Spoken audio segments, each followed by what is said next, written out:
नमस्कार, हाजिर हूं मैं सचिन दीक्षित एक बार फिर से लोकसभा के इस विशेष चर्चा में। आज अंबेडकर जयंती है, पूरा देश अंबेडकर जी को नमन कर रहा है, उनको याद कर रहा है। जिस तरह से बाबा साहब भीमराव अंबेडकर ने दलितों और पिछड़ों के लिए काम किया था, संविधान की रचना करने के बाद उसको लागू कराया था, वह स्मृति योग है, अविस्मरणीय है।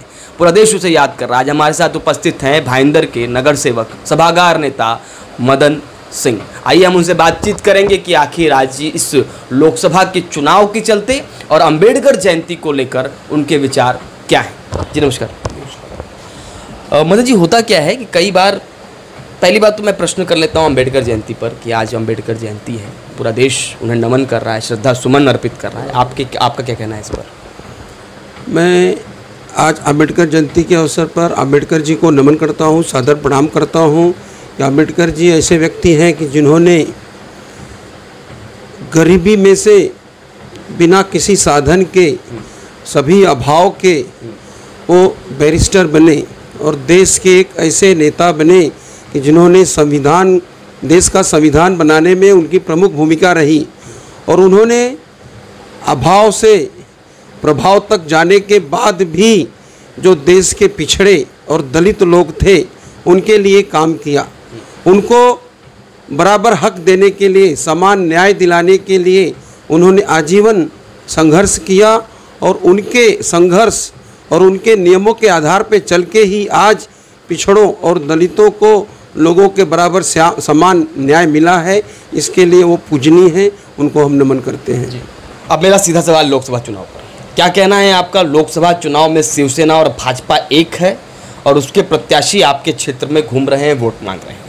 सवाल ये है कि वो शिवसेना जिस समय अभी 2 महीने पहले चले जाओ, 1 महीने पहले चले जाओ, जिसमें भारतीय जनता पार्टी के खिलाफ बैनर लगाकर उन्होंने कई सारे प्रचार किए थे, अच्छा दिन के वादे वाले अच्छे दिन वाले स्लोगन पर सवाल उठाया था, क्या कहना है आपको? क्या शिवसेना के लिए आप इस तरह वोट मांग पाएंगे? विचार जी। नहीं, आज हमारा भाजपा शिवसेना आरपीआई का गठबंधन है और गठबंधन का हर उम्मीदवार, चाहे वो भाजपा का हो, शिवसेना का हो, आरपीआई का हो, उस उम्मीदवार के लिए गठबंधन के सभी लोगों को का धर्म बनता है कि हम उनके लिए वोट मांगें और उनको जिताएं।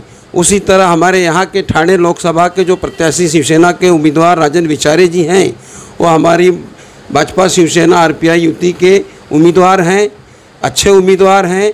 पिछली बार भी उन्होंने करीब 2.5 लाख मतों के अंतर से जीत दर्ज की थी और इस बार भी उससे भी ज़्यादा मतों के अंतर से जीतेंगे।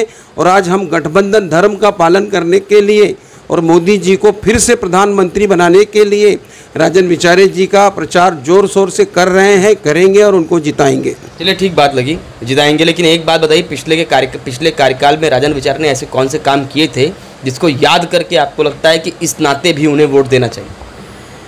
राजन विचारे जी देखिए सांसद हैं और उनका जो ठाणे लोकसभा क्षेत्र है एशिया का सबसे बड़ा लोकसभा क्षेत्र है। तो आम जनता जो कभी कभी कहती है कि राजन विचारे दिखते नहीं हैं, तो लोगों का जो छोटे मोटे काम हैं, रोड, गटर, नाली या स्थानीय कामों के लिए तो हम नगर सेवक और एमएलए हैं ना, तो हम लोगों ने काम किया। और राजन विचारे जी का जो काम है उन्होंने बखूबी निभाया है। पूरे लोकसभा क्षेत्र में ठाणा हो, बेलापुर हो, नवी मुंबई हो, मीरा भाईंदर हो, हर जगह उनके कई काम हैं और उन्होंने काफ़ी अच्छा काम किया है। आप उनको समझाते नहीं कि दिखाई भी दिया को, जनता की भी शिकायत बहुत है? नहीं, यहाँ पे ऑफिस है, मीरा रोड में आते हैं, ऑफिस में भी ऑफिस में आते हैं। शिकायतें अब लोगों का स्वभाव होता है कि लोग चाहते हैं कि जनप्रतिनिधि रोज हमारे सामने आए और वो संभव नहीं है। कैसे रहते हैं? हाँ, आप भी तो रहते हैं। कि हमारा दायरा इतना ही है ना, हमको मीरा भाईंदर में ही रहना है, उनको पूरा लोकसभा क्षेत्र का दौरा करना है, उनको दिल्ली भी जाना है और राष्ट्रीय राजनीति के पहलू पर भी रहना है, तो हम उस तरफ से दिखाई देते हैं। लेकिन जब जब उनकी हमको ज़रूरत लगी है, हमने उनके यहाँ याद किया है, लोगों का काम हुआ भी है। क्या माने कि मदन सिंह इस बिंदु के साथ में, एक मुद्दे के साथ में, कौन सा मुद्दा लेकर जनता के बीच जाएंगे? मुद्दा कह सकते हैं या ये कह सकते हैं कि आप इन बातों को लेकर लोगों के बीच जाएंगे और वोट मांगेंगे?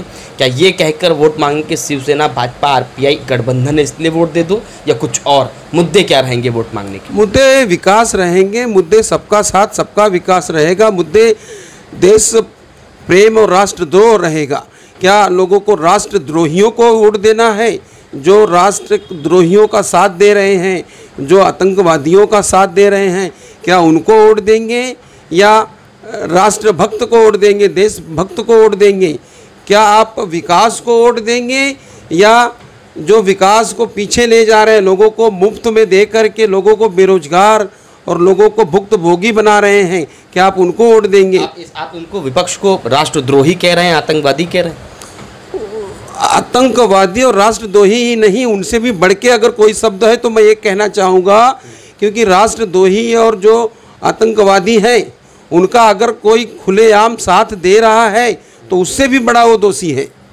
यानी कहने का मतलब कि राजन विचारे के सामने जो खड़ा हो जाए वो राष्ट्रद्रोही, वो देश प्रेम नहीं करता, वो देश को अविकास की तरफ ले जाना चाहता है, ये कौन सी बात है? उसके साथ में रहने वाली पार्टी अगर आतंकवादियों का साथ दे रही है, कांग्रेस पार्टी हो गई और राष्ट्रवादी और कांग्रेस का गठबंधन है, तो राष्ट्रवादी को भी अगर वो विचारधारा सही लगी है तभी तो वो उनके साथ हैं। आप कांग्रेस को राष्ट्रद्रोही पार्टी कहते हैं?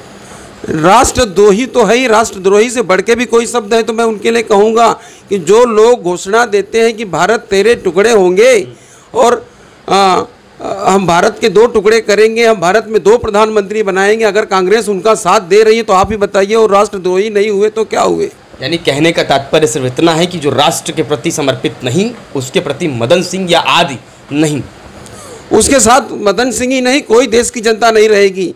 आज कोई भी देश का जागरूक नागरिक जो देश के बारे में, राष्ट्र के बारे में जरा सा भी परिचित होगा, वो राष्ट्रद्रोहियों के साथ तो नहीं ही जाएगा। आखिरी प्रश्न मेरा आपसे, अंबेडकर जी की जयंती है, क्या लगता है दलित वोट बैंक को रुझाने में या रिझाने में भी ठाणे लोकसभा क्षेत्र में आप सभी कामयाब हो पाए? आज इस तरफ भी ध्यान दिया जा रहा है लगभग, क्या कहना है आप?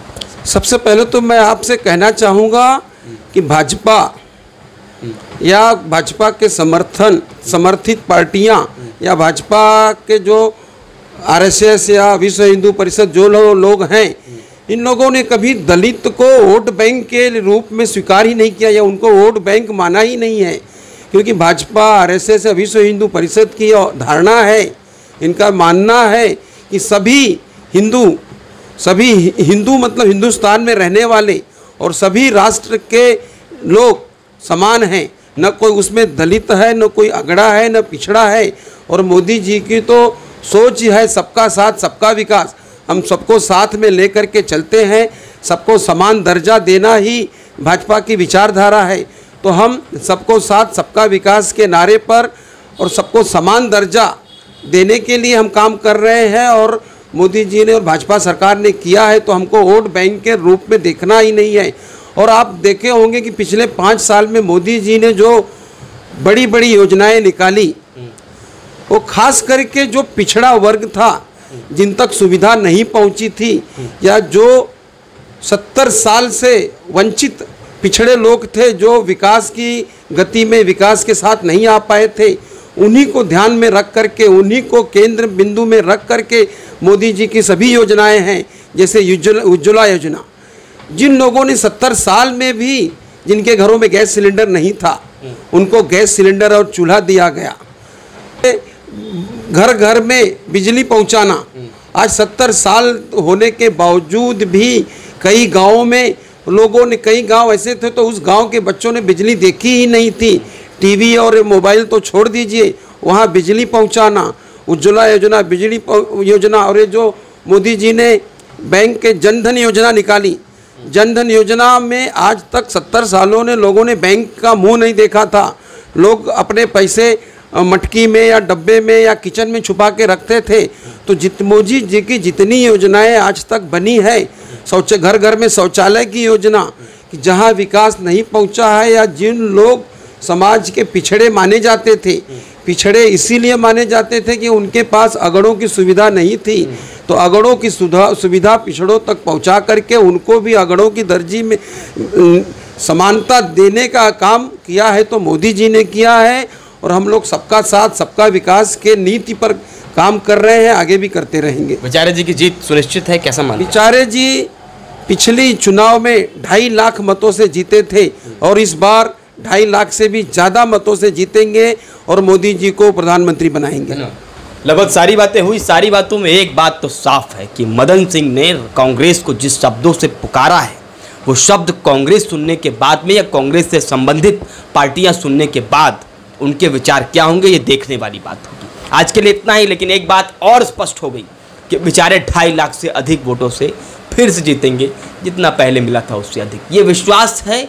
इस विश्वास पर अगला प्रहार कांग्रेसियों का क्या होगा वो भी देखना होगा। आज के लिए इतना ही, धन्यवाद।